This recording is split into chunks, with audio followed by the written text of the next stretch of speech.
to discuss the Prime Minister's presentation, we have Mr. Moan Beckford. He's a council member of the Micro, Small and Medium Enterprise MSME Alliance. A little later on, we'll be joined by Opposition Senator Cleveland Tomlinson, who is the spokesman on productivity and competitiveness. We have in studio right now with us Ms. Titania Clark. She's a former vice president of the JLP Young Professional Group G2K. Economics professor Dr. Andre Horton from the University of the West Indies. He's also a member of the People's National Party. And of course, these are some of the guests that we will be having with us here in studio. We also hope to be joined on Zoom by economist Keenan Faulkner a little later in the program. But I want to start by focusing firstly on NARA. Now, the Prime Minister focused a lot of his presentation on the hurricane recovery and thoughts, and I want to get some thoughts on the National Reconstruction and Resilience Authority. Now, let's start with you, Mr. Moore. The Prime Minister started by saying that today I lay out a transformative vision for Jamaica, and that's where I want to start. Did you hear a vision? Well, and thank you for having me on the program. I heard a vision from the Prime Minister, one that it seemed to have been thought through. My only question is the execution of those plans, especially when it comes to the marginalizing the micro, small and medium enterprises. You can see where even the development of the coastline, sometimes you will realize that highways are built that cuts off those cottage industry, those small businesses, and as a result, the question is, how do you then bring them back into the fold of the economic activity when that happens? Yeah. Professor Andre Horton, the movement of the minimum wage from $16,000 to $17,000 during the election campaign was a promise, something we had spoken with Titania Clark about here on CVM TV as well. It was initially aiming for $18,500, but given the issues caused by Hurricane Melissa, $17,000 per 40-hour work week. What did you make of that? It's marginal. As you look at cost of living, and with the global oil crisis that's now taking place, there's going to be increase in a lot of the goods and services that Jamaica consume, especially those that are oil dependent. I mean, the Prime Minister spoke of the elephant in the room of the country, which is really productivity. But what I didn't see emanating from his presentation was really, how is Jamaica going to approach this productivity problem? How are we going to get more efficiency first in government? Then how are we going to get efficiency in the other industries that we depend on? Since the 1970s, we diversified out of agriculture, and our approach has been really to expand tourism. Our approach has really been to look at these services from the business process outsourcing, etc., etc. But because the value added from these have been weak, yet they are the industries that have been getting majority of the benevolence from the government. So we really need to revisit our macroeconomic plan. You spoke about the government efficiency, but I want to just introduce to the discussion the Prime Minister agreeing with the suggestion from the People's National Party about an electronic invoicing system and saying this is something that was already in the pipeline. Does that, to you, in your mind, Titania Clark, the lone rose among these thorns here, answer concerns about government efficiency? Answering it, I think it's a start. As a young professional myself and someone who does business at a very high level, I think efficiency is something that we all have an issue with. I think I've always said it. I believe that productivity, while the PM has been touted it for at least 4 years now, I think it needs to have a high-level discussion. I hear the professor talking about it. And I know sometimes when Jamaicans hear it, they think, oh, maybe he's calling me lazy. But if you think about it, when you go in the tax office, how long does a service take you to engage? And so these are the little things that we have to think about. It's just a tip of the iceberg, what he just made mention of. But I think even with NARA and just how things should roll out, I think we can see some efficiencies and some improvements to some services. Yeah, there's also the issue, and I want to just zero in right there on NARA. It's something that has been touted. Really, it will have special powers to accelerate development approvals as well as procurement, enabling the execution of resilient infrastructure, along with a host of other special powers that NARA will have. What did you think of NARA's powers and mandate based on what we heard from the PM? Let's start with you, Mr. Mohan. Mm-hmm. So with the plan program, it's, as I said before, the development of the country is a must, especially what we have seen as a result of Melissa. So I think it's time now we do what we call spring cleaning, and I think activating this is what is going to, that's what it's going to do. But importantly, in doing it, putting the plans forward, the important thing is the execution. And from where I sit, I want to encourage the Prime Minister to ensure that when these plans are being developed, the Jamaicans are benefiting from these development. MSMEs, small businesses are benefiting from these development. How do we foster the product sector where export and doing business as an MSME, access to funding, because access to accessible funding is also put in place. And as I said, when you create like highways and these toll roads, you are cutting out the cottage industry, you're cutting out the bread and basket of MSMEs.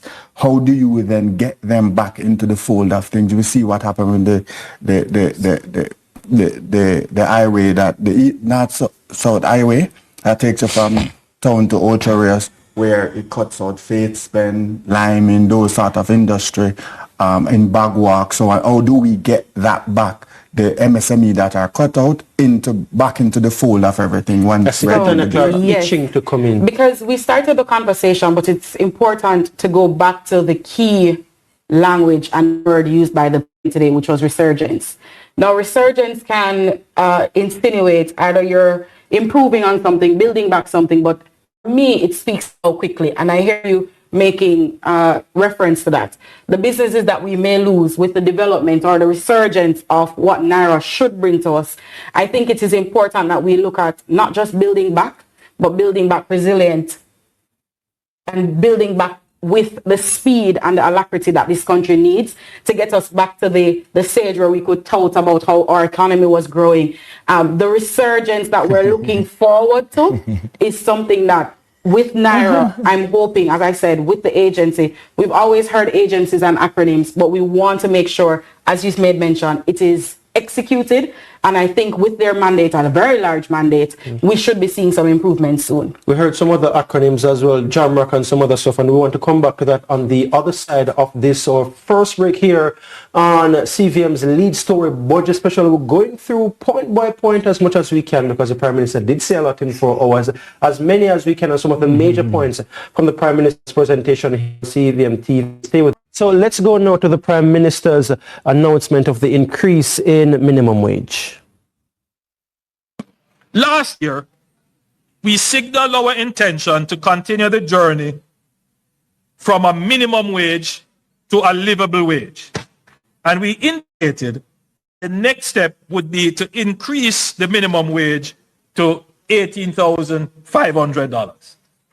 However, in the aftermath of Hurricane Melissa, many of our businesses are rebuilding, many households are still recovering, and the economy is now navigating yet again another external shock in terms of energy prices and shipping costs.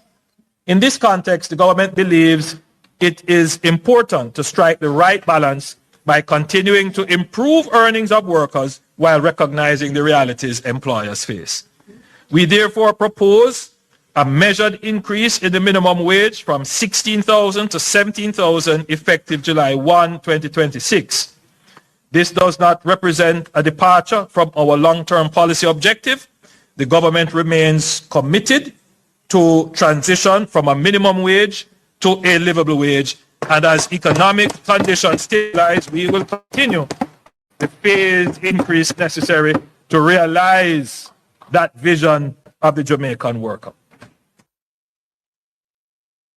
So we do want to get some feedback on this issue, the issue of minimum wage. Titania Clark, how important was that, you think? It's important, primarily because if you think about the manifesto, as you made mention, oftentimes coming out of an election, people say you don't really stick to your promises. I think this is one of those phased approach. We have to acknowledge what Melissa did.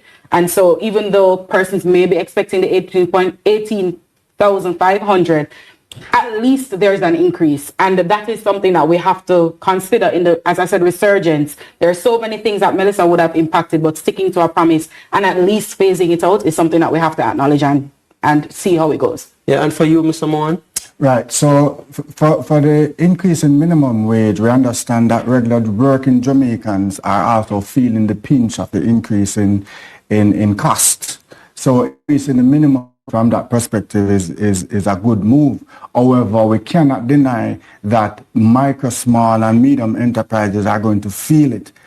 With the increase in payroll, with the increase in electricity, with the increase in operation, and even with the increase in taxes, we have to understand that balancing that equation means also to be mindful of the impact of that extra $4,000 per employee for minimum, because it's $17,000 now per week. It's an extra $1,000 moving from 16 to 17. Within a month, you're paying as a micro enterprise an extra $4,000. Are there going to be the need to delay hiring? Are there going to be the need to lay off persons? Because for $1,000, Mr. Mohan? It adds up, because how many SME with 5 to 10 employees, and you're looking at the increase in energy costs, you're looking at the increase in production that costs, the cost of doing business, because the other inputs within your businesses have increased because of energy costs. So we have to look at everything as a whole. As an employer, employer of about 25 persons, you realize it does add up, and you have to also be mindful that you also pay over taxes for these employees, and your contribution plus their contribution. So you realize that the cost, there's a real cost to micro, small, and medium enterprise that we cannot turn our blind eyes to. And whilst you make provision for employees, there needs to be provision balancing the equation for those employers as well, because Professor Horton, he's speaking about balancing equation. Yes, Jamaican, you know what I'm saying? Viewers at home now will be saying, boy, extra $1,000, but how does the MSME business let's be real here. You see, Jamaica is one of the few countries I've seen so fixated on minimum wage, because if you have your people demonstrating their maximum potential, then they will earn what is called real wages. And if you look at how the discussions take place in more developed countries versus the discussions that take place here, in America, they are discussing the value of the wage. So it's the real wages that people are discussing. How much can this money buy? You're saying increasing it by 1,000. How much can it buy? And that is the question we need to ask ourselves. And our real wages, as I discussed before, is tied to productivity. So Jamaica's real wage went on a spiral downwards. Can buy some additional liters of gas we're talking about. or some bottles of water. I mean, we have to get the productivity issue right if we're supposed to talk about the wage issue. I mean, in the real sense of the term, they are not disintegrated. They are tied together. And until Jamaicans understand that if we need to be producing more per unit of time, that is how we're going to get more wages per unit of time. Yeah, I want to go to this other election promise as well, and I'm just going to ask my team to just line up that wrap that we did on the NHT. He spoke about some special incentives and some reduction in the percentage of what public sector workers will pay back. So people under 35 for certain categories of public sector workers. And I think that's something that's important in the context of the issues coming out of Hurricane Melissa. The minimum wage is one of the issues. He did mention he has to balance it, so it's not going to the full 18.5, 17. He also did that NHG thing, and I think we may have this package on the NHD that we want to go to. But for you, Titania Clark, how important was that? Because he did stress that this was in fact an election promise. And before you comment, let's just kind of remind our viewers what he said regarding this latest update on the NHD. A raft of initiatives and offerings for Jamaicans among issues addressed in the Prime Minister's contribution to the 2026-2027 budget debate. But on the matter of housing, Prime Minister Andrew Holness is keying in more incentives for the nation's civil servants and youth. Effective July 1, 2026, teachers, nurses, firefighters, and members of our security forces and defense forces will benefit from a specially reduced mortgage interest rate based on their length of service. For those with 5 to 10 years of service, the applicable interest rate will be reduced by 1%, and for those with service of 10 years or more, the rate will be reduced by 2%. For young Jamaicans under 35, the NHD will reserve a minimum of 20% of scheme units, doubling from the previous allocation of 10%, and will provide an advance of $2 million to assist with deposit requirements for open market purchases. Jamaica ranks roughly second in the world on the Human Flight and Brain Drain Index, trailing only behind nations experiencing extreme crisis or war, such as Samoa and Palestine. Jamaica's housing crisis is not a financing crisis. It is a supply crisis. And no amount of money sitting on the NHD's balance sheet will build a single new home without the land, the infrastructure, the approvals, the construction capacity to put it to work. What we need urgently and at scale is a ramping up of housing supply. He also announced plans to lower the wait period for accessing home improvement loans. Also effective, July 1, the home improvement loan waiting period will be reduced from 7 to 5 years, giving existing homeowners faster access to funds for maintenance, security, green energy upgrades and expansion. All of these were commitments.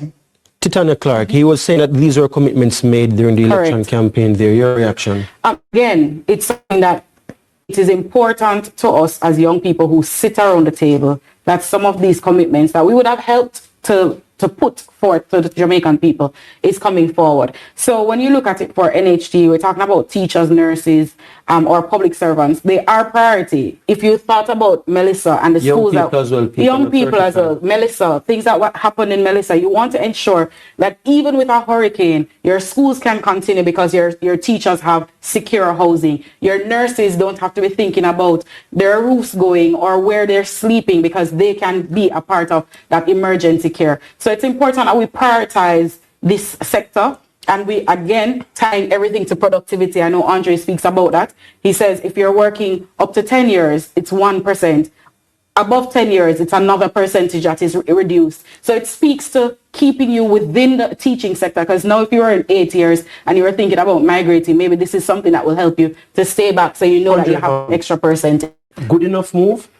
It is important. It's a move in the right direction, but not sufficient. When I think about the amount of resources that NHD have amassed over the last decade, 2 decades, 3 decades, they have significant contributions from nurses, teachers, doctors, and the average Jamaican. We have to have a housing plan. So we need to look at parishes and we need to see how much housing units St. James needs over the next 5 years, the next 10 years. We look at St. Elizabeth, how many housing units you need over the next 5 years, over the next 10 years, and then use the NHD usefully in that regard to ensure that our teachers can actually access, because a reduction in percentages does not necessarily equate to persons having access.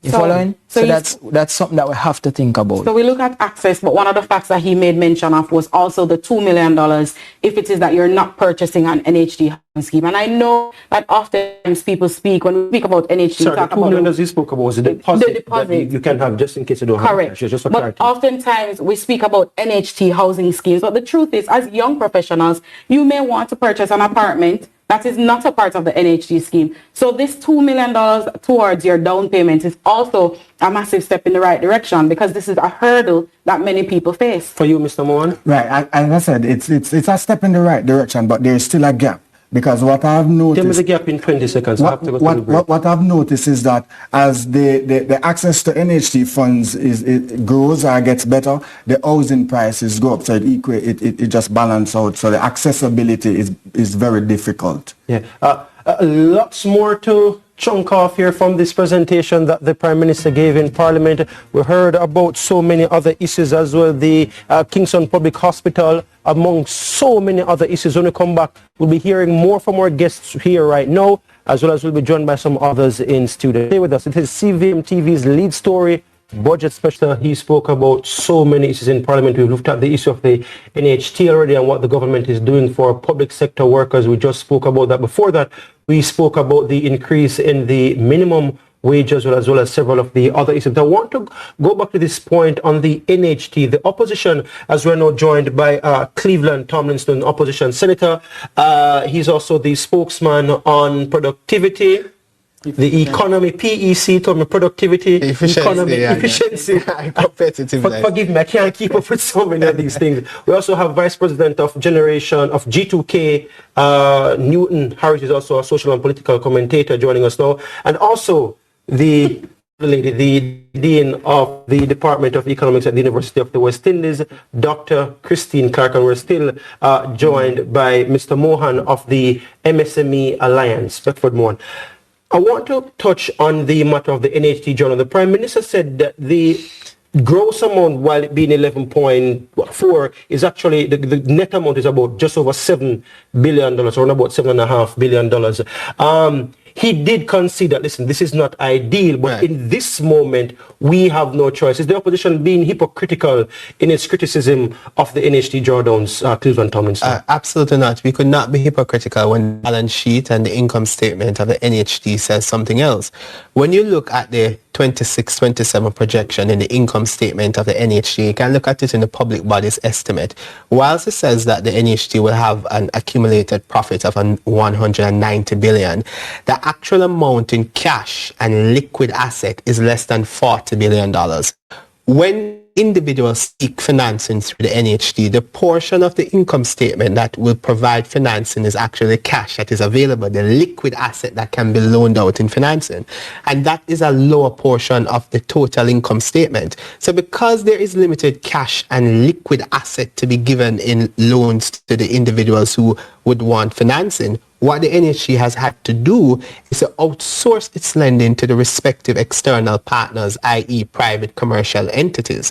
And then it pays those entities a premium in the interest rate because those entities would have to facilitate the loan arrangement to to Jamaicans at the interest rate provided by NHT. So when they do that, NHT has to pay an interest rate premium to them. That is another cost to the NHT, which could have been avoided if NHT's cash and liquid asset capacity in its income statement was beefed up. So just for clarity, notwithstanding Hurricane Melissa, stop dipping into the piggy bank of NHT's what the PNP is maintaining that position. Precisely. How do you respond to that? You seem outraged right there just now. Your face is really animated, Newton Harris. You're itching to come in. I just don't want us to get lost in the weeds. So we can get into a lot of the numbers, but the fact is that NHT remains liquid, viable. The fund is fine. And what we need in this moment is that kind of support so that we're not imposing additional revenue measures in areas to put additional squeeze, additional pressure on people. This is a drawdown that has been happening. The fund is still viable, which is why it is being done in this way, and that it will not result in any damage or harm to the fund or the lending. Yes, there are interest amounts. The funds come through the partners, the commercial institutions, as many other loans, DBJ, and the other funding that the government does goes through the commercial partners, and in that way there is no damage to the fund, and that's what's important, that we're not stressing the people of Jamaica with additional revenue measures from other areas. Cleveland Tomlinson is nodding his head in disagreement. Dr. Clark, these gentlemen will be diametrically opposed, whatever the other says tonight. But from your perspective, the NHT drawdown, the necessity of it, what Newton Harris is saying is that, listen, if we don't do this right now, is more tax. And the Prime Minister did, in fact, say that in Parliament. Is it a reasonable move at this moment? I think both positions are equally valid in that. Safe answer. No.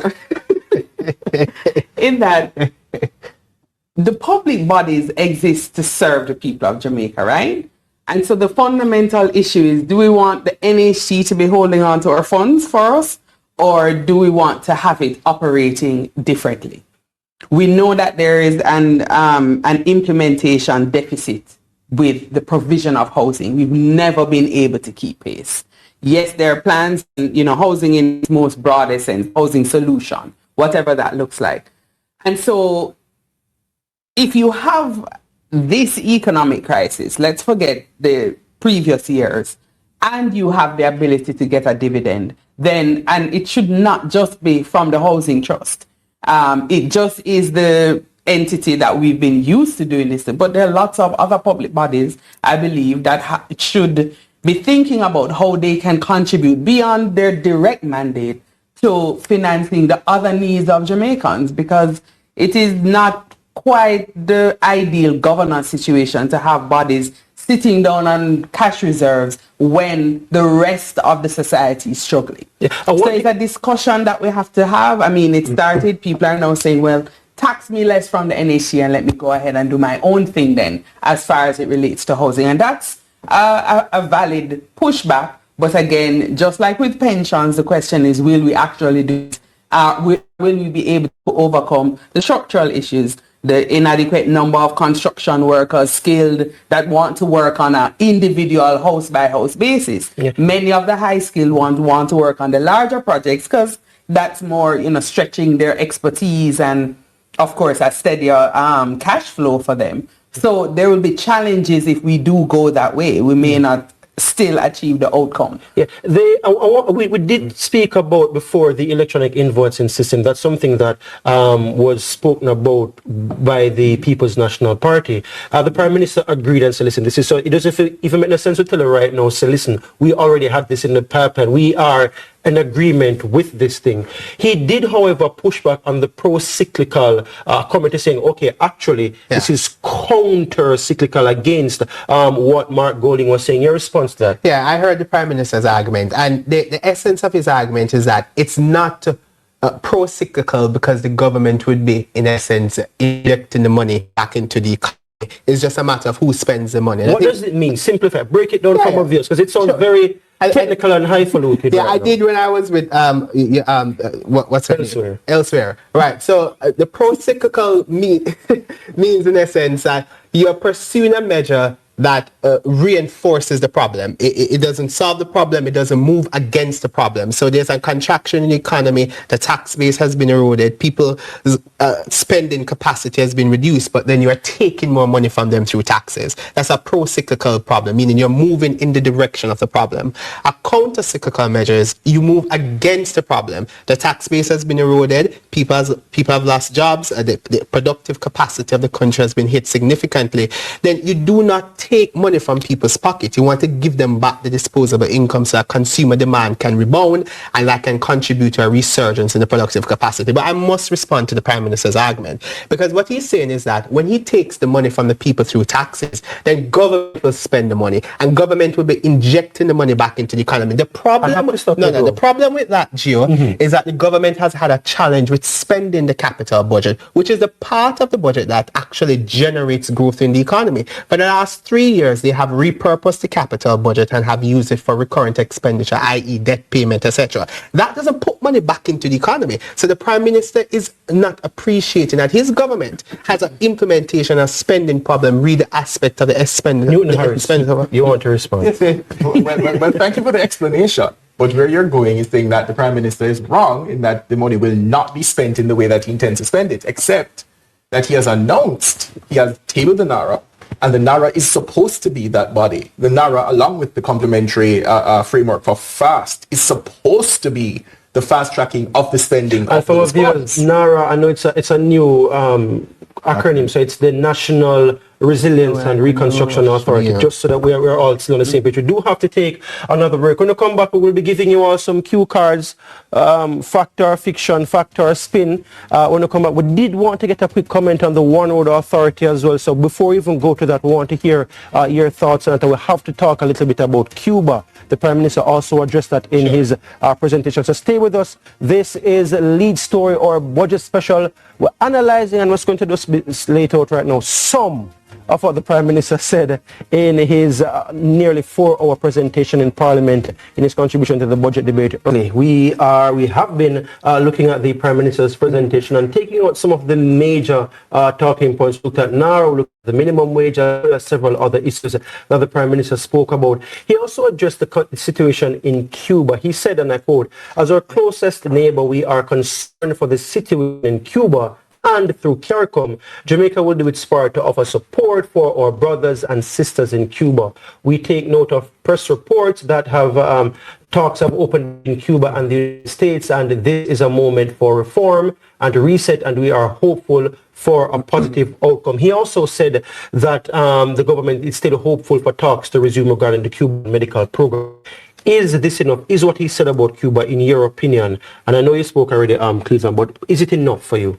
Well, I'm still unclear about what is so fundamentally or inherently wrong with the Cuban medical program that warrant a cessation of it. We still have not been made absolutely clear. There are concerns that it was breaking Jamaica in terms of the payment structure and also international standards. That's what he said. And I draw a narrative. I draw an analogy.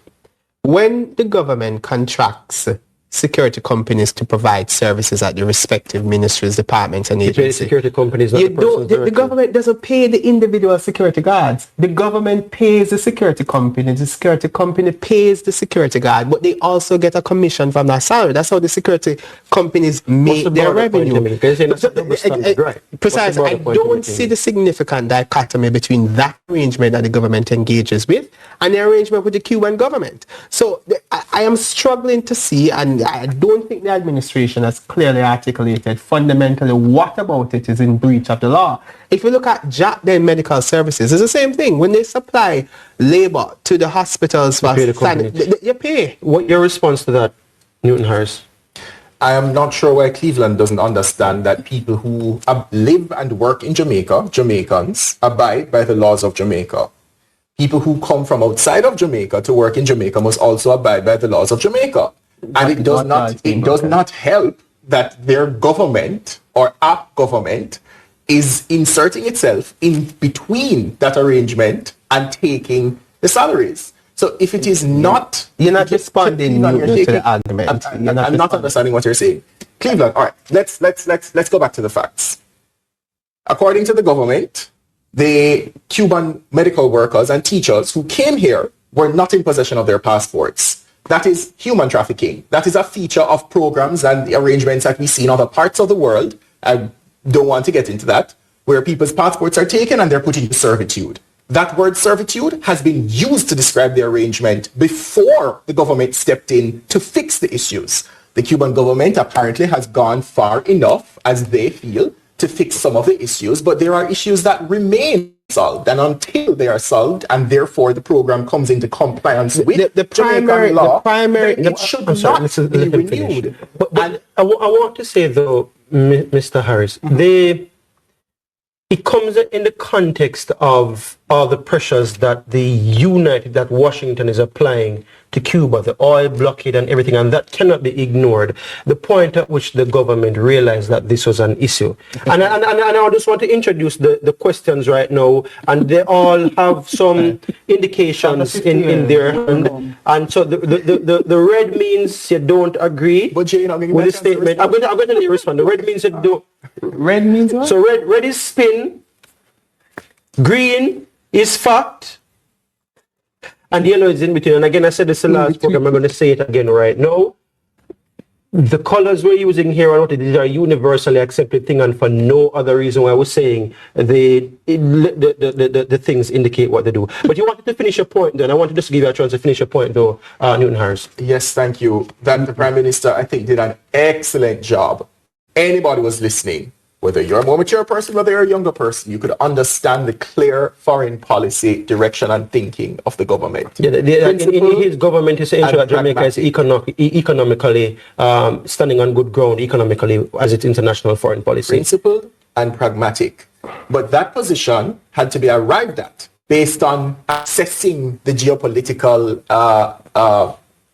environment.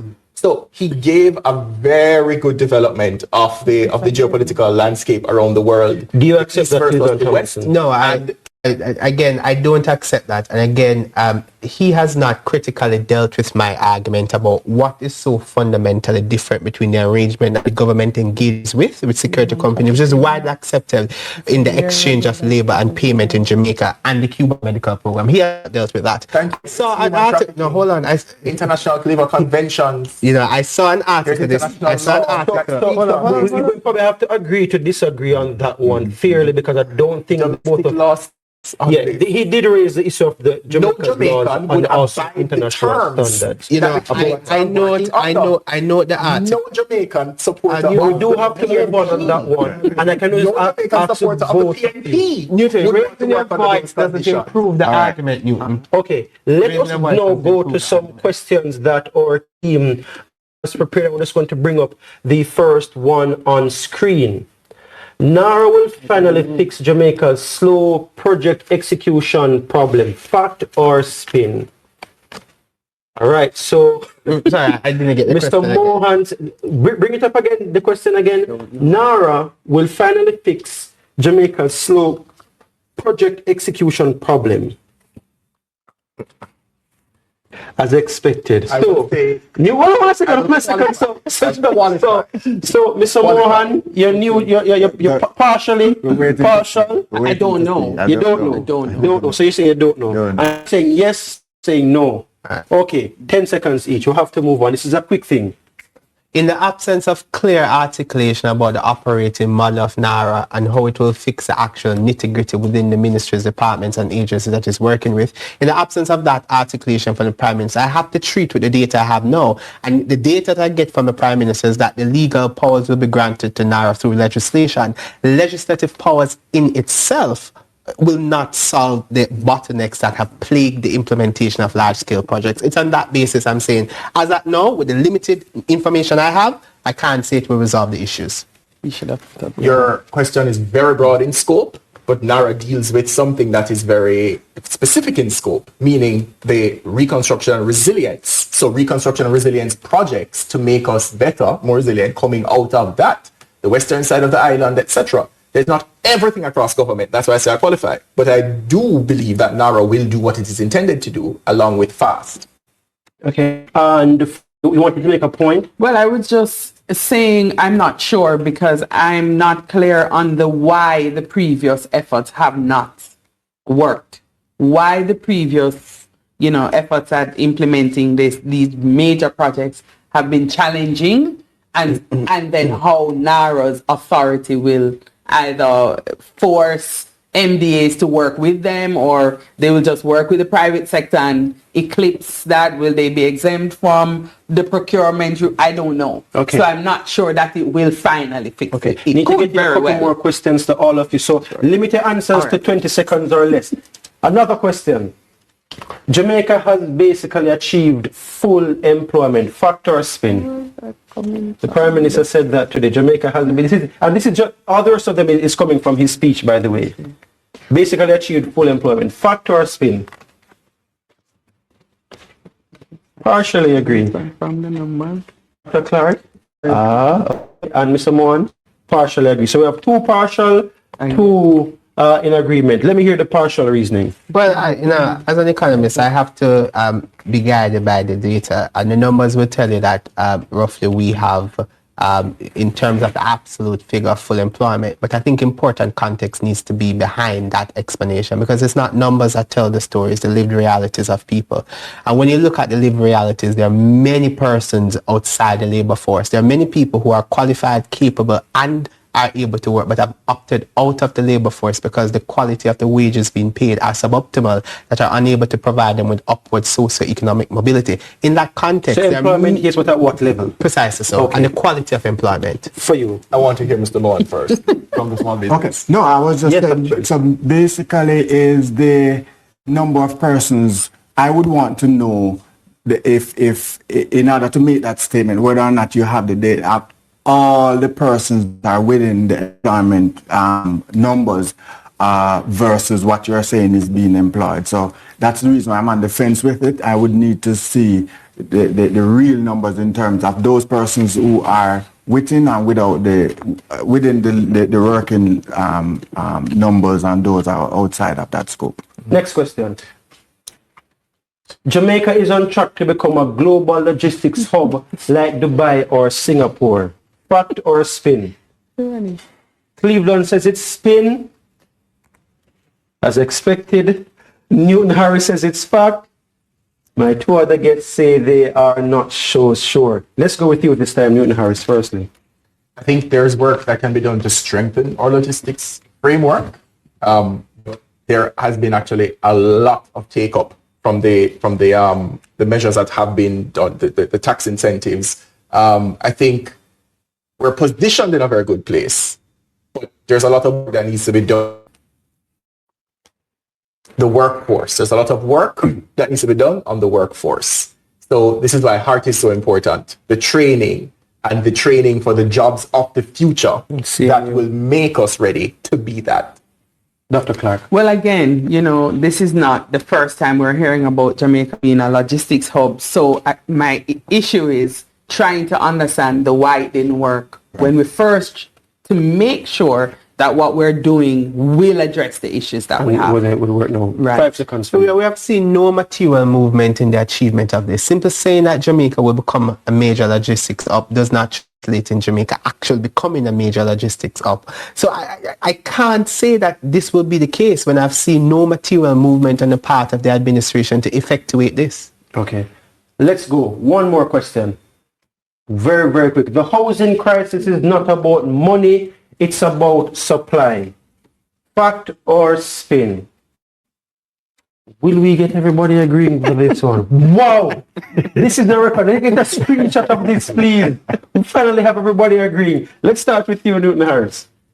I think, as I've said here on CBN before, the issue is the supply side, getting contractors to come in, getting people who are interested to come in, who want a good return on their investment in the lower income segment will be very, that's the rub. That's the rub. But having more money, chasing after fewer or the same amount of houses is only going to inflate the prices. I think that is settled. So that's where the rub is to get people to come on board. It's a capacity to push up the unit. Absolutely out of time. Can we get in one more question? At least one more question. Let's go. One more question. Our statement. Fact or spin? And we're standing by. This one is likely to be our last.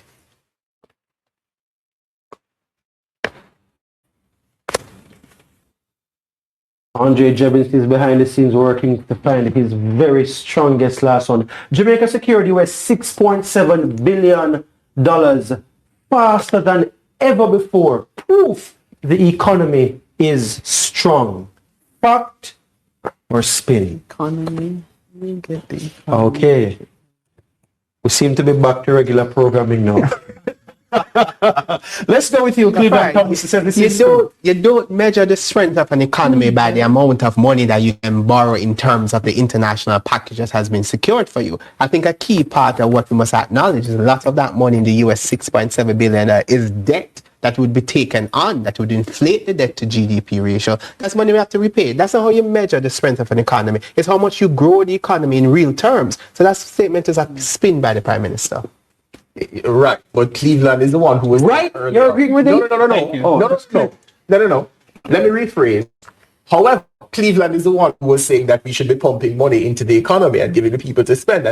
So this is still pro-cyclical and counter-cyclical. Right. But what I'm saying, that's unrelated to what I said a while ago. The debt. Yes, we can take on debt, but it has to be sustainably managed. The point of the question, I think, though, is the confidence of those in the international market to lend us the money.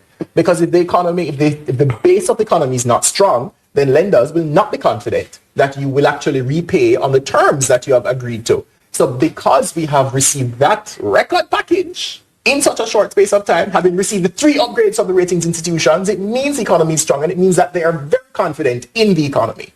Final comment to you, Dr. Clark. Well, I was just going to say the two put together are not quite the story, and I think there was more to it. With some of it is what Newton had just said.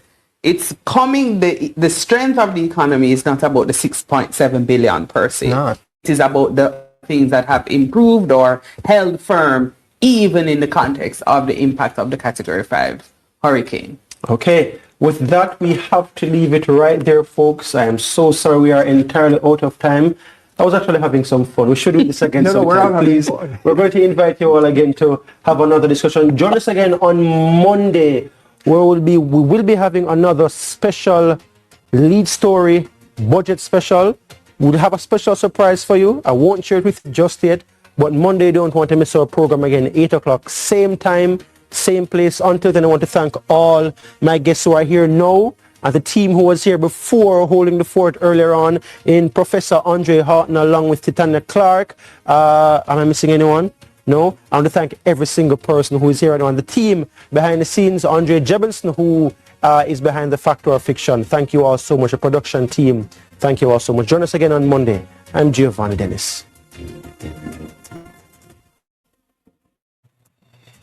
Thank you.